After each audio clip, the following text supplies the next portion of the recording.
भारतीय साझेदारी अधिनियम 1932 के अनुसार साझेदारी व्यक्तियों के बीच एक ऐसा संबंध है जो एक ऐसे व्यवसाय को लाभ बांटने के लिए सहमत हो जाते हैं जिसको वे सभी या सभी की ओर से उनमें कोई एक व्यापार को चलाता है। अर्थात हम ये कह सकते हैं कि साझेदारी में जैसे बच्चों 3 व्यापारी हैं, 3 साझेदार हैं, उन 3 साझेदारों में से या तो तीनों या तीनों में से कोई एक या तीनों में से कोई 2 व्यापार चलाने में सक्षम होते हैं। जो व्यक्ति साझेदारी का गठन करते हैं उन्हें व्यक्तिगत तौर पर साझेदारी और सामूहिक तौर पर फर्म कहते हैं। अर्थात जो गठन करते हैं उनको तो हम साझेदार कहते हैं और जो संस्था काम करती है उसको हम फर्म कहते हैं। वह नाम जिससे व्यापार चलाया जाता है फर्म का नाम कहलाता है। साझेदारी की विशेषता क्या है बच्चों? साझेदारी में कम से कम 2 या 2 से अधिक व्यक्ति होने चाहिए और जैसा कि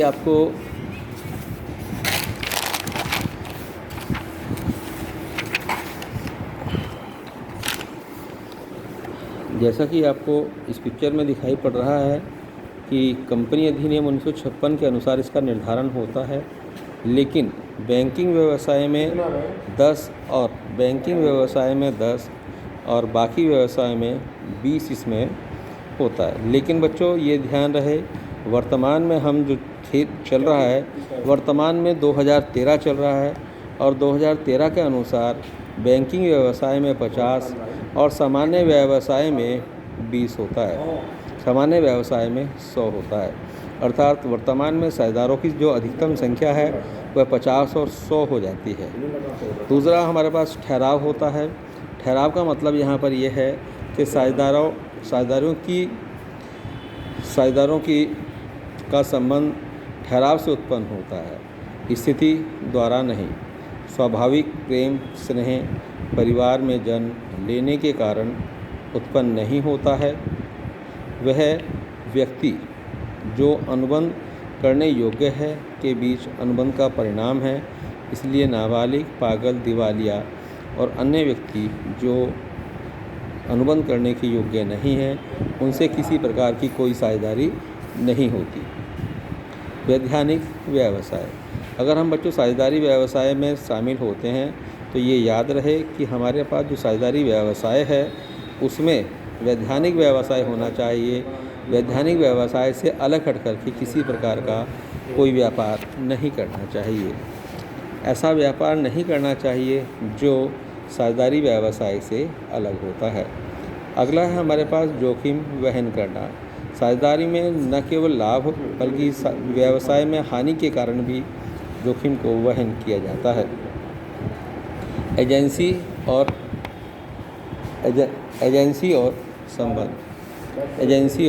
संबंध, साझेदारों के मध्य ऐसी एजेंसी संबंध होना अनिवार्य है।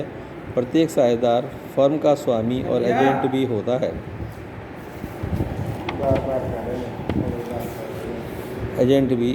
है। प्रत्येक साझेदार फर्म का स्वामी और एजेंट भी होता है। फर्म का व्यवसाय सभी के द्वारा अथवा सभी की तरफ से उसमें किसी एक के द्वारा चला जाता है। प्रत्येक साझेदार को फर्म के दिन प्रतिदिन के व्यवसाय के प्रबंध का भाग लेने और तीसरे पक्षकार से व्यवहार करते समय अन्य साझेदारों का प्रतिनिधित्व करना चाहिए। साझेदारों में बच्चों ये ध्यान रहे कि असीमित दायित्व होता है।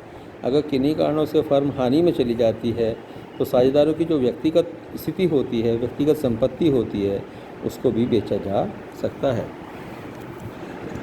साझेदार अपना अंश का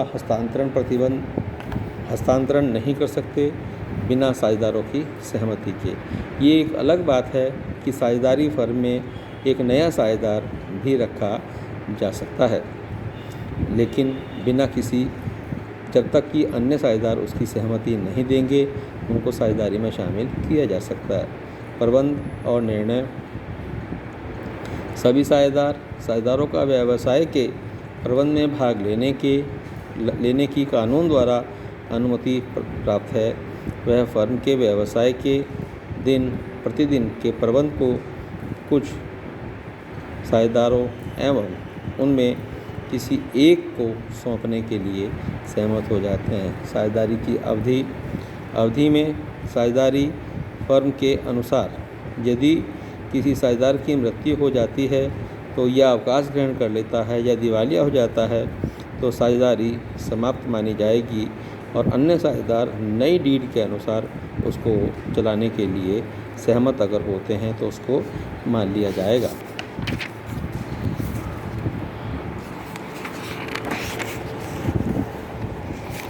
साझेदारी का पंजीकरण कराना बच्चों आवश्यक नहीं है, ये ऐच्छिक होता है, लेकिन पंजीकरण साझेदारी के कुछ अपने लाभ होते हैं, उन लाभ को लिया जाएगा। साझेदारी के गुण, नंबर 1 सबसे पहला है साझेदारी के गुण में निर्माण की सुविधा होती है। आसानी से सरल प्रक्रिया के अंतर्गत इसका निर्माण किया जा सकता है। साझेदारी अधिनियम 1932 के अनुसार इसको रखा जाएगा, लेकिन संख्या का निर्धारण कंपनी अधिनियम 2013 में किया जाएगा। विशाल वित्तीय साधन, क्योंकि अलग अलग साझेदार होते हैं, अलग अलग साझेदार अपनी पूंजी के आधार पर विशाल वित्तीय साधन को जुटा सकते हैं। अलग अलग प्रकार के लोग होते हैं, अलग अलग दिमाग के लोग होते हैं, कुछ इंजीनियर होते हैं, कुछ मैनेजर होते हैं, कुछ बाकी लोग होते हैं, तो एक बेहतर प्रबंध होने की स्थिति साझेदारी फर्म में रह जाती है। बेहतर निर्णय, क्योंकि मैंने आपको ऊपर बताया है कि साझेदारी फर्म में बेहतर प्रबंध होते हैं, इसलिए बेहतर निर्णय लेने में भी उनकी क्षमता प्रदान होती है।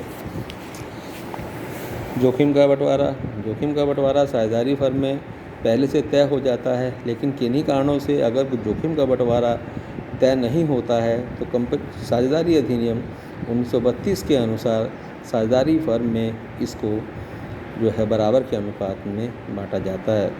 गोपनीयता, यदि कोई साझेदार वैसे तो यह होता है कि साझेदारी में गोपनीयता अपने आप में एक बहुत अच्छा रोल होता है, लेकिन कोई साझेदार अगर किसी फर्म की गोपनीयता भंग करता है तो उसको व्यापार से निकाला जा सकता है। इस प्रकार से बच्चों साझेदारी के ये विशेषता और गुण होते हैं हमारे पास। लेकिन अब प्रश्न हमारे पास ये है कि क्या साझेदारी की कुछ सीमाएं होती हैं या विशेषता, कुछ सीमाओं के साथ साथ इसकी कुछ हानियां हैं। नंबर 1 पहला इसमें है सीमित साधन होता है। सीमित साधन का मतलब है कि एक साझेदारी फर्म में साझेदारों की संख्या सीमित होती है। मैंने आपको बताया कंपनी अधिनियम 2013 के अनुसार जो इसकी संख्या है 50 और 100 होती है, लेकिन इस कारण से फिर भी पूंजी नहीं जुट पाती, तो ऐसी स्थिति में कंपनी जो है ठीक है, ऐसी स्थिति में कंपनी अपनी प्रक्रियाओं में एक निश्चित सीमा के बाद विस्तार नहीं कर सकती।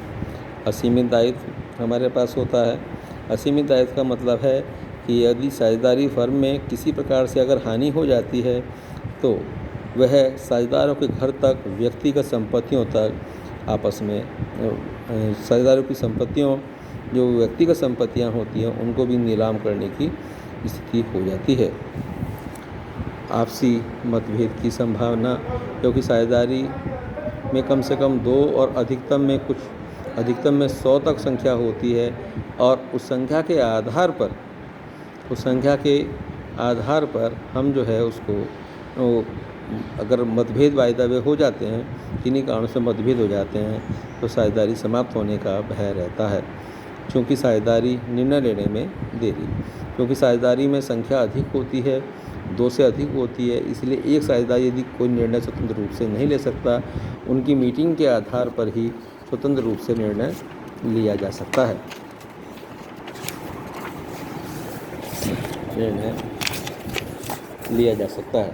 गर्भित एजेंसी की जोखिम, साझेदारों के बीच एजेंसी संबंध के कारण एक साझेदार के कार्य फर्म व अन्य साझेदारों को प्रभावित करते हैं। एक बेईमान तथा अयोग्य साझेदार अन्य साझेदारों के लिए संकट पैदा कर सकता है।